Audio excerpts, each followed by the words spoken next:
we basically split acid and bases. You know, the idea is to split things into acids as one type and bases as another.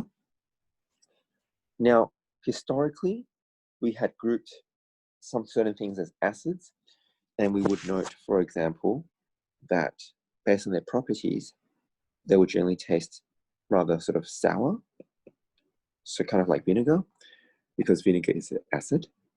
And if it tastes for a base, it might taste a bit bitter. We also notice, for example, that acids would often react with sort of inorganic materials.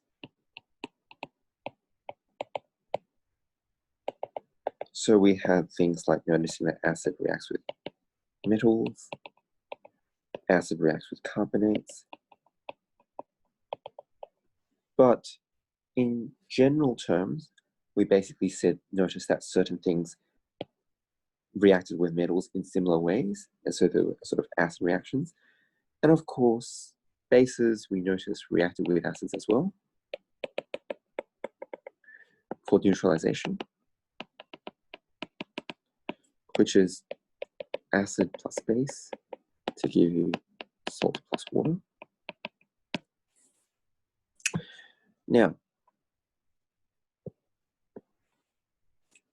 we also, of course, noted that it turned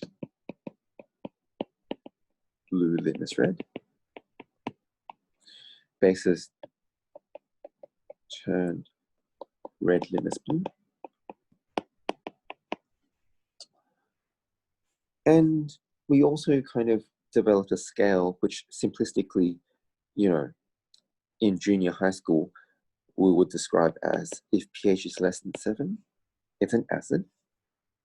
And if pH is greater than 7, it's a base. And right in the middle, if pH equals to 7, then we would call that neutral. And so you get the idea that pH is something that tells you how acidic or basic something is. But we'll obviously go into that a bit more detail in this unit. And so we had things that were saying that acids reacted certain ways. It turned blue litmus red. Bases tasted certain ways, reacted certain ways. And we basically define acids very, very generally in history through these sort of vague sort of properties. And so basically, we had this idea of what acids and bases were, but we didn't really know what they were. And so in terms of history, we didn't really have these definitions to say what an acid or base was. We basically depended on their properties. For quite some time in history. Now, as you probably know, we then later had our definitions. And you do need to know your definitions, and so this is historical. Now, as far as our definitions go, you really just need to know, I guess, 4. Okay, you can mention the 5th. The first 2 aren't that important. The first one is Lavoisier. That name might be a bit difficult for you to remember. It's a French name, but you do need to remember it, even though it's not that important. And he basically said that acids contained oxygen. Now, acids, do you think the acids contain oxygen? Do you think all acids contain oxygen? No. No. Can you give me an example of an acid that does not?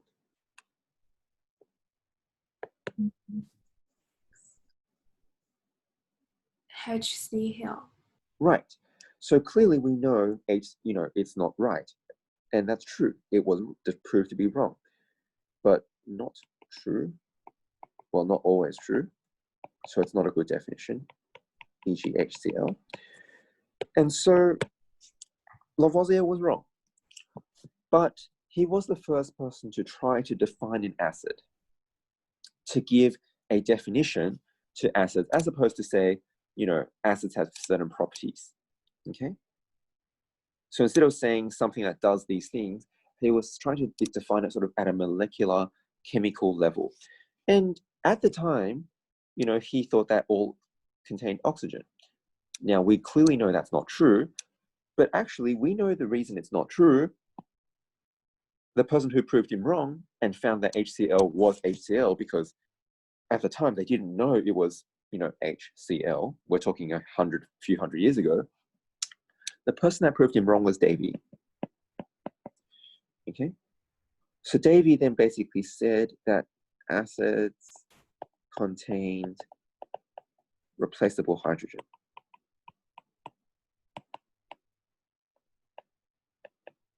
And Davy was the person who found HCl and therefore basically had to come up with a new definition. Now, you don't need to know much about these two. These are not so important. But if you're given like a 7-mark extended response, talking about how the definition of acids have changed, then basically you do need to be able to start, with Lavoisier and then go to Davy and so on. So, we'll focus most of our attention on the next two, which are more important, but do recognize that you do need to know these. And basically, if you're trying to answer an extended response question, you're basically just going to need to talk about each definition, what they were good for. So, in terms of good things, you would say Lavoisier, was wrong, but the good thing is he started the process, of defining acids. And, Davy improved on that.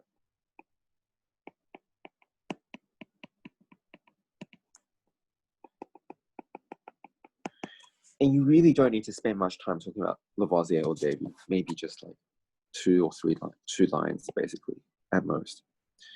2 to 3, maybe. But the people that you do need to pay attention to are the people that come next, number 3 and number 4. So after Davy, you had Arrhenius. Now, this again is someone whose name you might find difficult remembering because, but you do need to remember the name, unfortunately. And Arrhenius is the first real definition that we kind of use today, at least, at times. And Arrhenius states that acids are substances that form H+ ion in solution. And bases are substances that form OH- ions in solution. Now, this is really the first definition that sort of is good. So basically, again, you'll talk about what's good and what's bad about it. So let's start with the good. It's the first definition for bases. Because basically before this, the definition for bases were always anything that reacts with an acid to give you salt plus water, that neutralizes with an acid. And while that's not wrong, and in a way is a definition of a base, that again would be a definition of a base based on its properties, as opposed to, its, as opposed to what it is.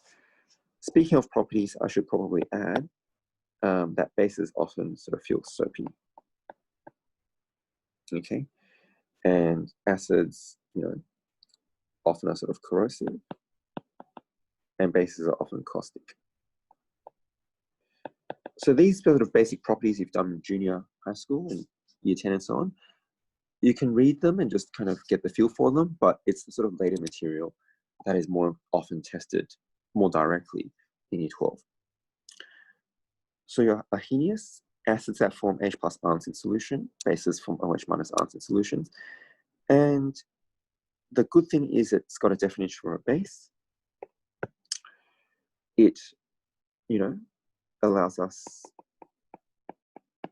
to have a deeper understanding of acids and bases. So, e.g., we can now write net ionic equations for them. So we can now note that neutralization is H plus OH minus to give you H2O, and therefore why the heat of neutralization for everything is the same. And so there's quite a few good things about Arrhenius. But let me now talk about the examples. So you also want to be able to sort of show examples of what you mean by an acid and a base under each definition. So if we are treating HCl as an acid, then under the Arrhenius definition, we would basically say that when it dissolves in water, it will split into H plus Cl minus, like that. And we're talking about a base like NaOH, it will split into an Na plus an OH minus, like that. Does that make sense? Yeah. Good. All right. So the bad things about Arrhenius, unfortunately, is that it cannot properly explain the acid-base, or the basic nature. So the basic nature of ammonia, it does not properly,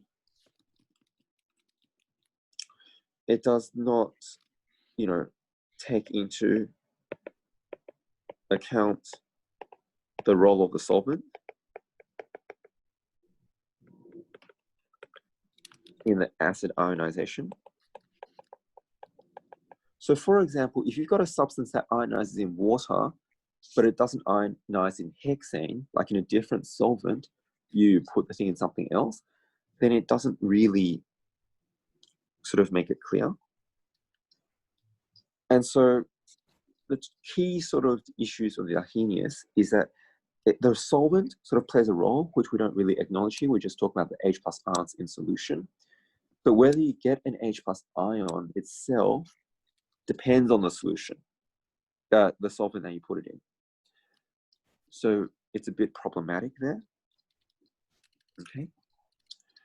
So it cannot properly explain the basic nature of ammonia, and it does not take into account the role of the solvent. So, for example, ammonia plus HCl, gas and gas, is NH4Cl, which is a solid. So based on Arrhenius,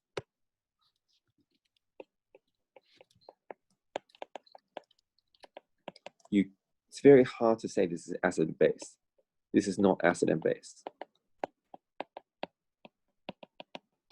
If you use Arrhenius, it's very hard to say this is an acid-base reaction because, although ammonia appears to be basic and HCl appears to be acidic, and they react together, even though NH3 is basic in water, there's no OH minus ion here.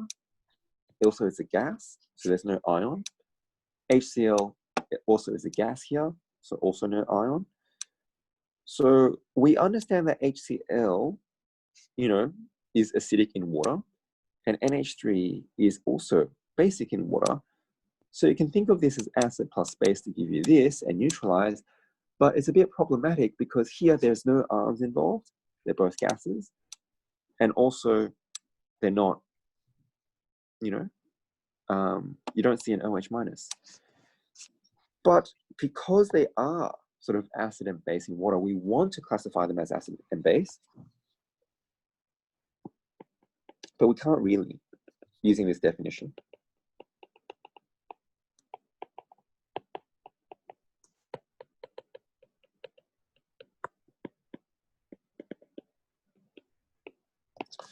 So as a result, after a bit more work, we get to definition number 4. Definition number 4 is Bronsted-Lowry. Now, Bronsted-Lowry, again, you just need to remember these names.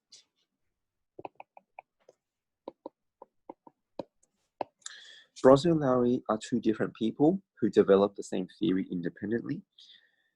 Now, they basically said and expanded on the definition, and they said that the acid was a proton donor, proton, or H+, same thing, donor, and a base was a proton or H+ acceptor.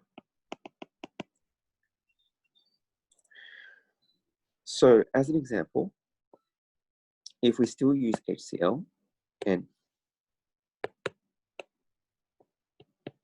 so we're saying if it's HCl, aqueous, this time we're saying that it's not just going to ionize to form, H+, we're saying that it's going to react with the water to form H3O plus Cl minus.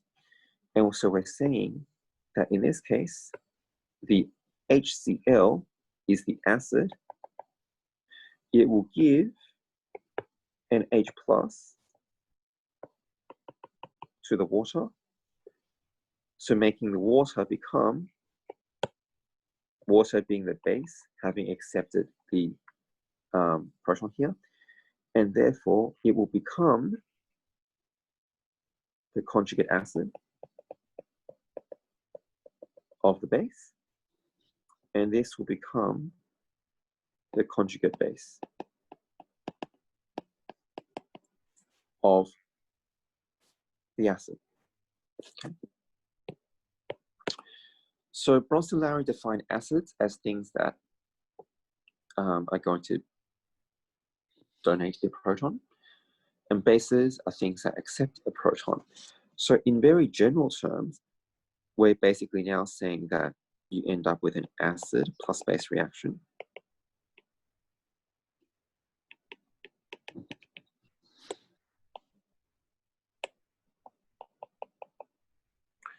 And you'll end up getting a conjugate acid plus conjugate base.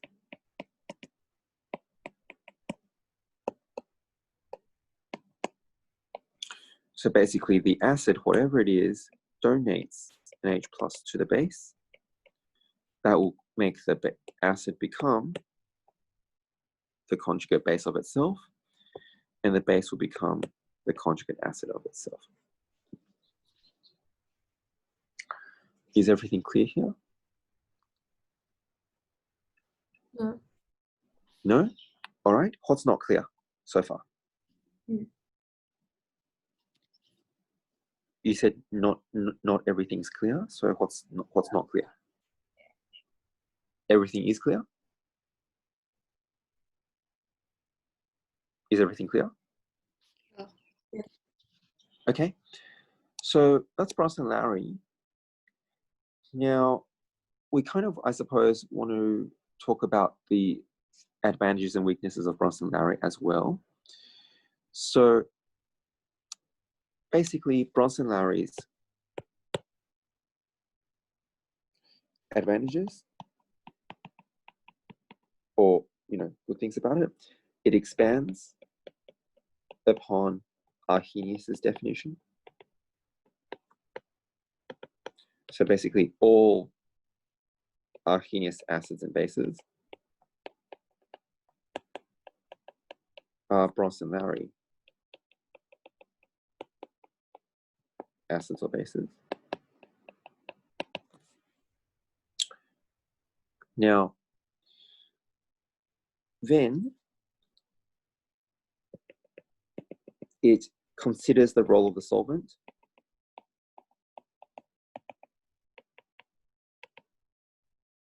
which Bronsted-Lowry does not. It can, it basically addresses the issues we had with Arrhenius. It can explain NH3 plus HCl as a neutralization reaction. Okay. Now, it also introduces the concept of amphiprotic substances and amphoteric substances. So these are things that are very similar, but they don't exactly mean the same thing. An amphoteric substance is something that can react with an acid or a base. An amphoteric substance is something that can, either give, I should probably use, give is the same idea, but it can either donate or accept a proton. Now, a lot of the people think these things are the same. Just to clarify, if something is amphiprotic, it means it can either donate or accept a proton. And if it can donate a proton, then it can act as an acid. If it can accept a proton, it can act as a base, which means if it's amphiprotic, it is amphoteric. Okay, so an amphiprotic substance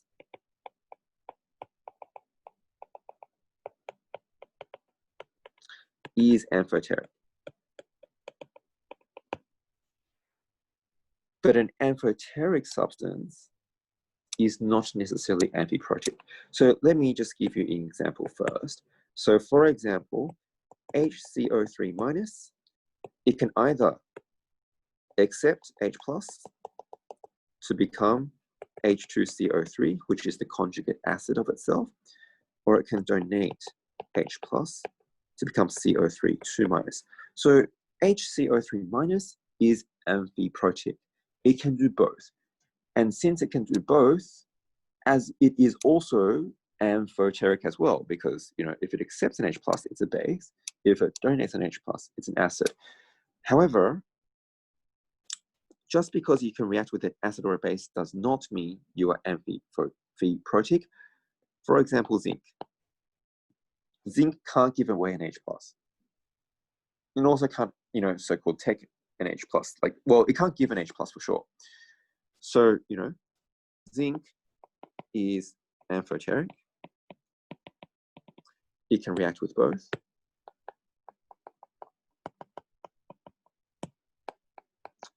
But it cannot, clearly it cannot donate protons. Okay. Does that make sense?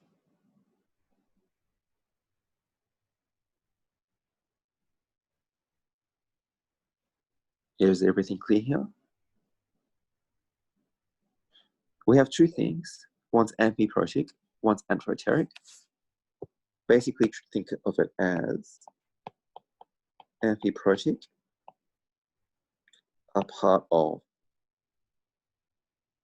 amphoteric.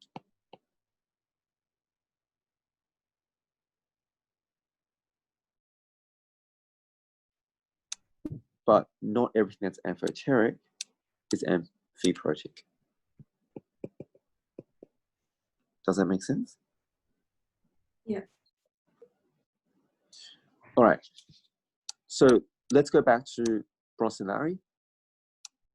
It expands on the definition, basically making every single acid base plus new ones. It considers the role of solvent. It explains how NH3 and HCl can be a neutralization reaction, which Arrhenius couldn't do it before. It explains, amphiprotic and amphoteric substances, which again, Arrhenius couldn't do before. It also, introduces the concept of conjugate acids and bases. It also is able to explain why not all salts are neutral. So why, some salts are acidic,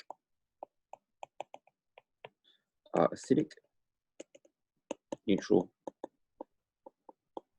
or basic. And so in many ways, and this is something that Arrhenius could not do. So in many ways, Bronson and Lowry addressed a lot of the issues that we had with Arrhenius. Now, I think I didn't mention earlier with Arrhenius, but I probably should, that one of the good things it does is that it explains the concept of a strong base acid. And we'll need to sort of talk about that a little bit, but it explains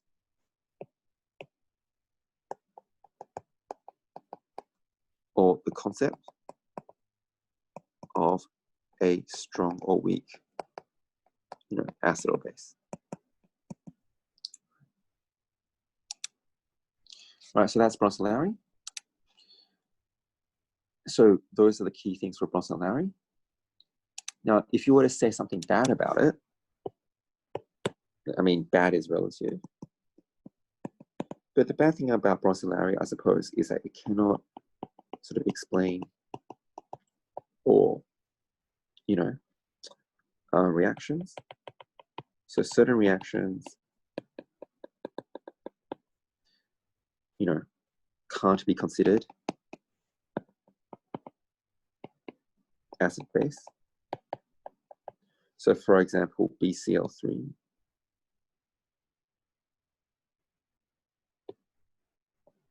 I'll leave out the example. And number 5, you can briefly mention, but basically, just like 1 and 2, you don't need to know too much about it. The one you really need to know a lot about is number 3, Arrhenius, and number 4, Bronson and Lowry. Those are the definitions you kind of use and need to know. 1, 2, and 5 are just there for the purposes of showing your understanding and how things have sort of evolved. And so number 5 is Lewis, which says that an acid is an electron pair acceptor, and a base is an electron pair donor. And pretty much all you need to say about Lewis is that, it's the current definition, and also basically, it further expands upon Bronson and Lowry's definition.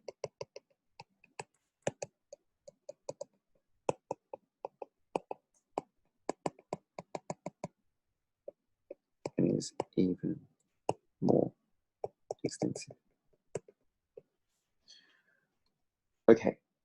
Do you have any questions about the definitions that we've covered here? No questions. Okay, so make sure you do need to know that, focusing on 3 and 4, noticing what's good, what's bad about them, each one, and you use that for your sort of extended response questions. Then let's go through some key concepts. So an acid, as we said before, as far as the key concept goes now, is something that ionizes, and let's stick with Arrhenius for the moment, ionizes in water to form H+ ions. And a base is something that, dissociates in water to form OH- ions. So HCl will form H+ plus Cl minus. All right? And NaOH will form Na plus OH minus. Now, do you know the difference between a strong acid and a weak acid?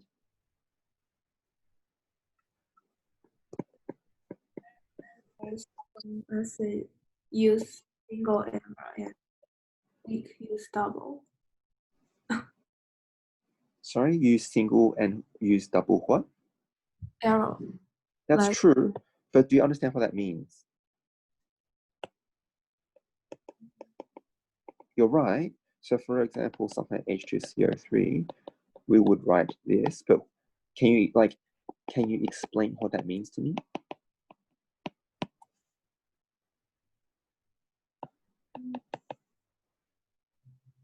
I'm not sure. Okay. So Yeah, so you're right. So in terms of writing an equation, that's what the difference is. But we kind of need to go a bit deeper than that. And this is why I focused on equilibrium last week. So the double arrow, if you like, means that the reaction is reversible. It goes forward and back. So when it's an arrow like this, it means that basically all your HCl become H plus and Cl minus. And you basically don't have HCl anymore. You only have the ions. And that's why it's not a double arrow. It's not in equilibrium. It is a complete reaction. Whereas from last week, you would understand that these things mean that this is incomplete, which means that you will have some of this and some of this, but also a lot of these. Does that make sense? Yeah. Yeah. So, sort of as a diagram, HCl, aqueous, would only have H plus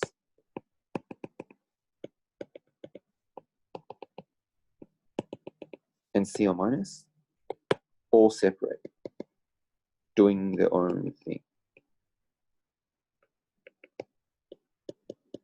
Okay, they're just moving about. So note, there is no HCl molecule. And therefore, it's 100% ionization. All of the molecules have ionized, and this is what's called a strong acid.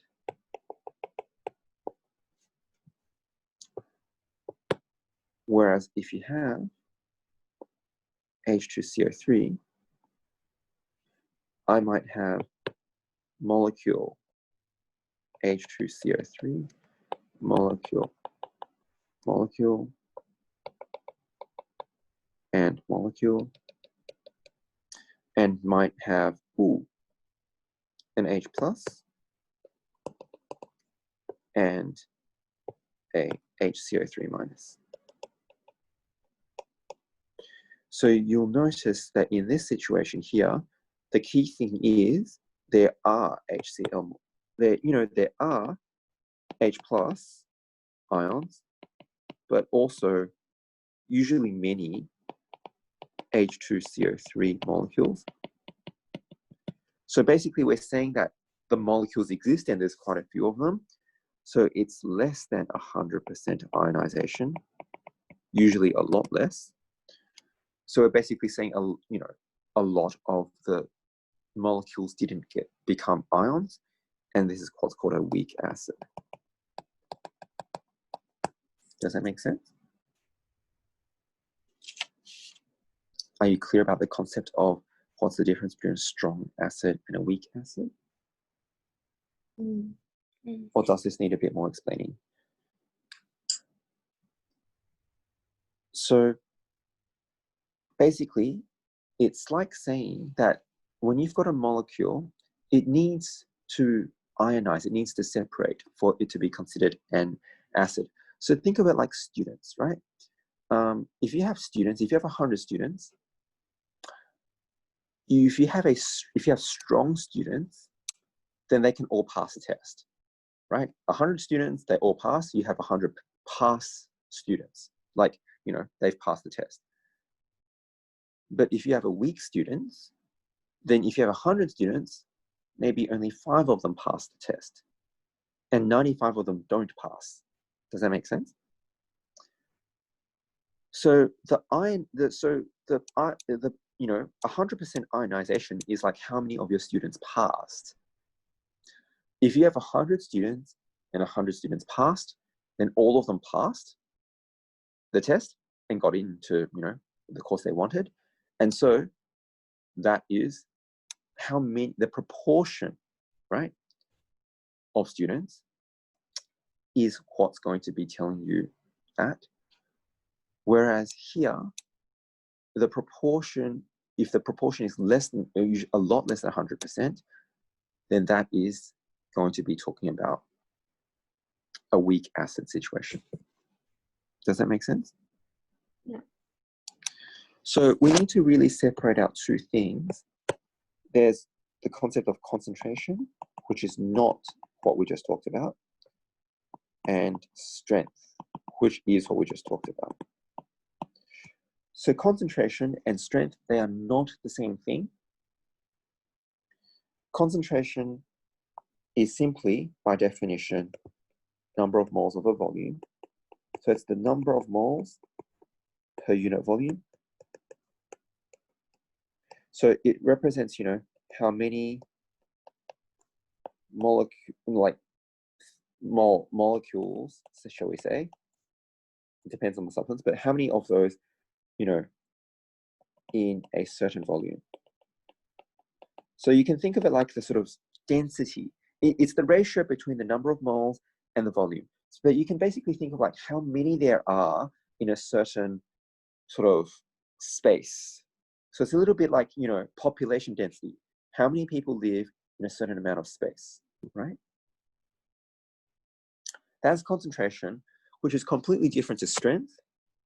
Strength is the degree of ionization. So basically the percentage ionization. How much ionized would represent strength. Okay. So concentration is basically just represented by, concentration. It's literally just concentration. And it has all those different units, mole per liter, grams per liter, and so on. For strength, it's the degree of ionization.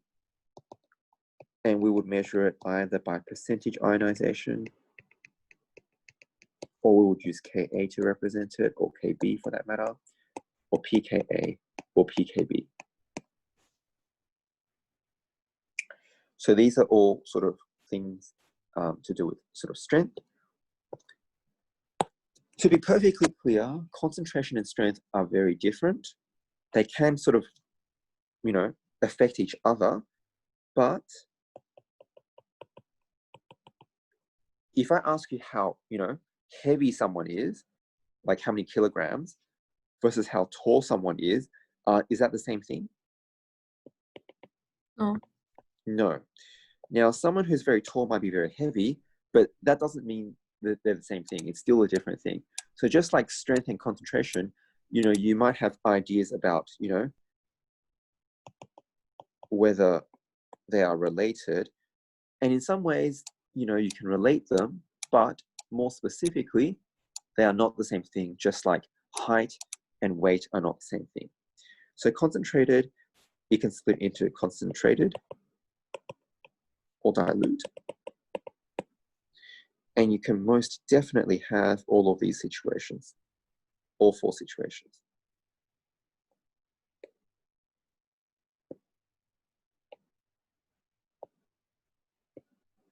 So strength just means, strong just means high strength. Weak just means low strength. Concentration, concentrated means high concentration. Dilute means low concentration.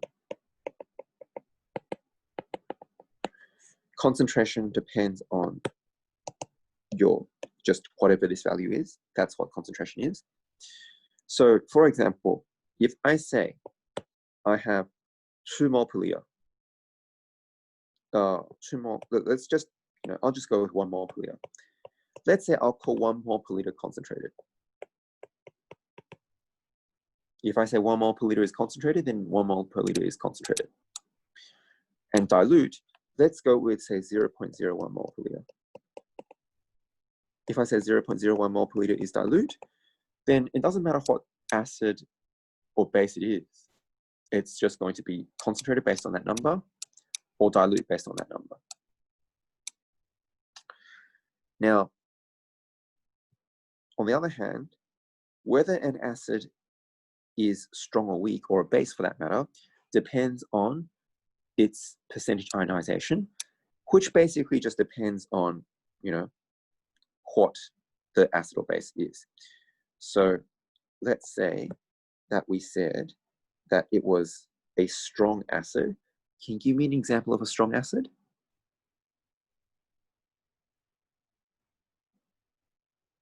Anna, what's an example of a strong acid?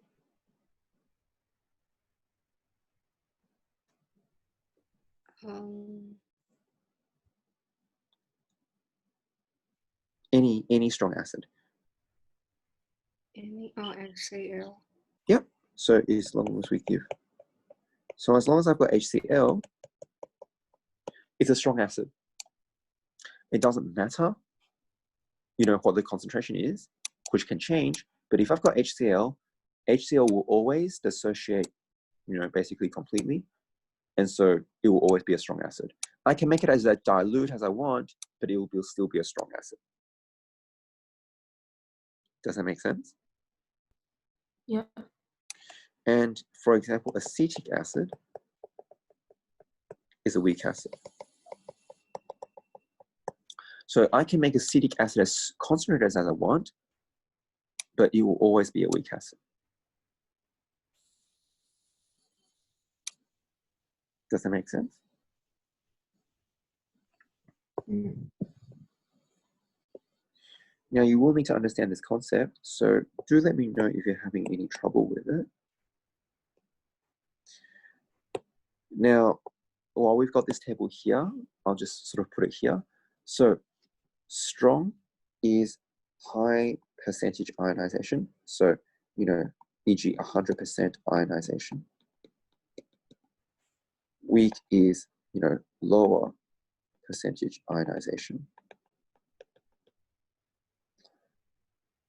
On this side, you're going to have a high Ka. On this side, you're going to have a low Ka. Now, because of the definitions of what pKa and or Kb, if it's Kb for a base, and on this side, it will be a low pKa, pKb. And it's going to be a high pKa, pKb. So note, pKa is negative log base 10 of Ka.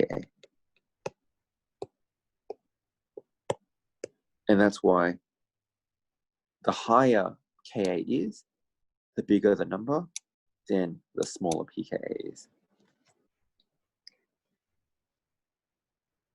Okay, so think of concentration as like, how many you've got. It's just this number here.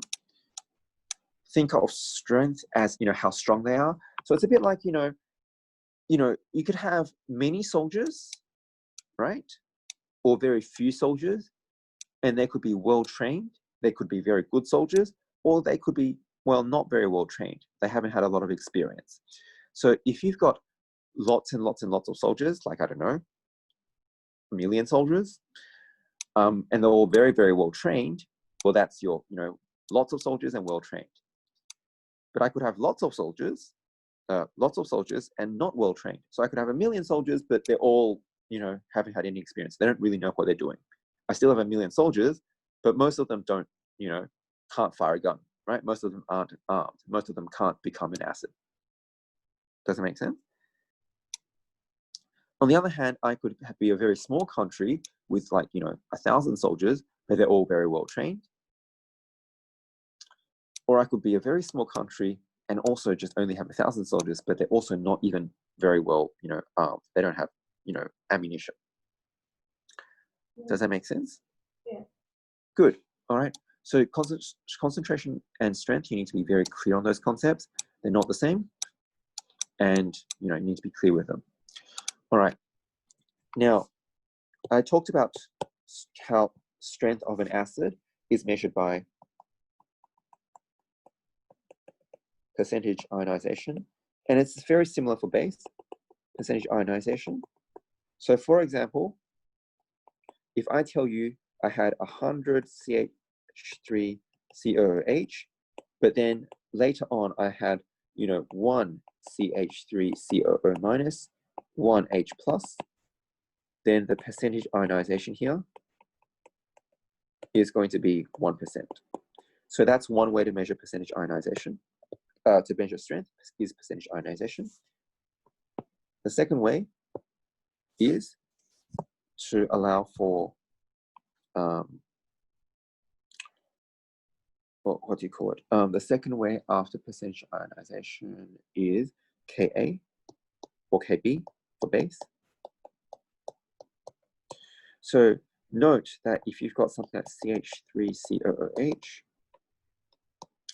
then it will become CH3COO minus plus H plus. So the Ka is just the K from what we did last week. It's just going to be CH3COO minus times H plus all over CH3COOH. So in general, for any acid, it's going to be your H plus times your A minus, whatever your A minus is, over HA for any acid. Okay. And the third one, as we said, is going to be your pKa. And that's just going to be the negative log base 10 of Ka.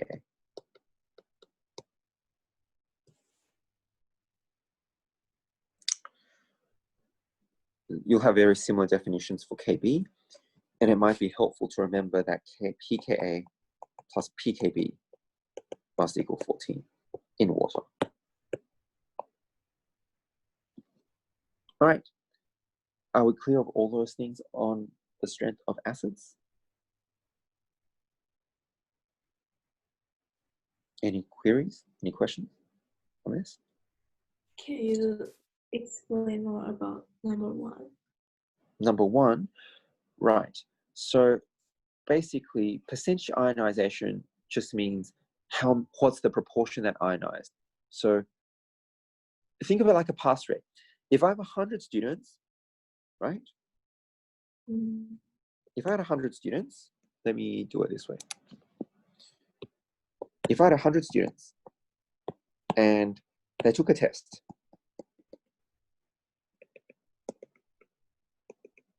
and 20 passed, what's the percentage of students that passed?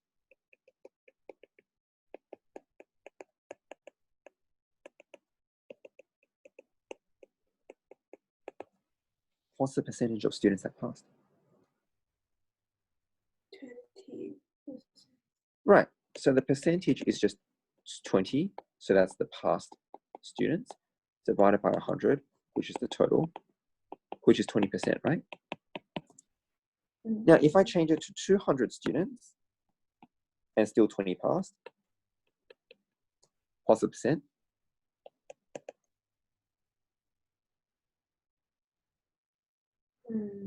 Two. Oh, 10. 10.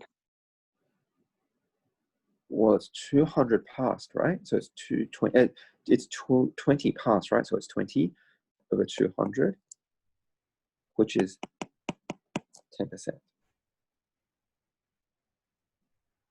Does that make sense? Yeah. And, you know, if I had, for example, you know, 40 students passed in 500 student exam, 500 students took it, then what's the proportion that passed?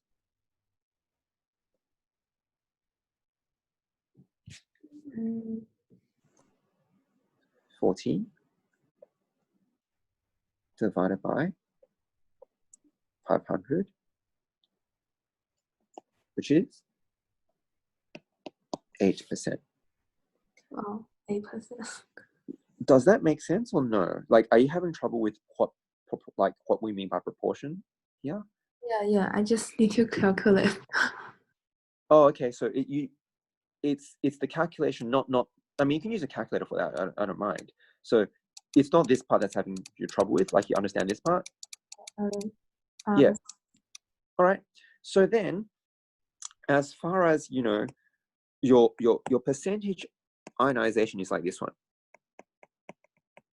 It's like how many students passed.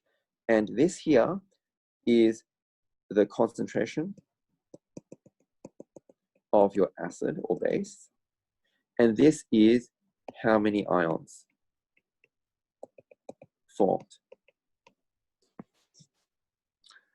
Right? So just because a student takes a test doesn't mean they pass. Just because you've got a molecule doesn't mean it becomes an ion.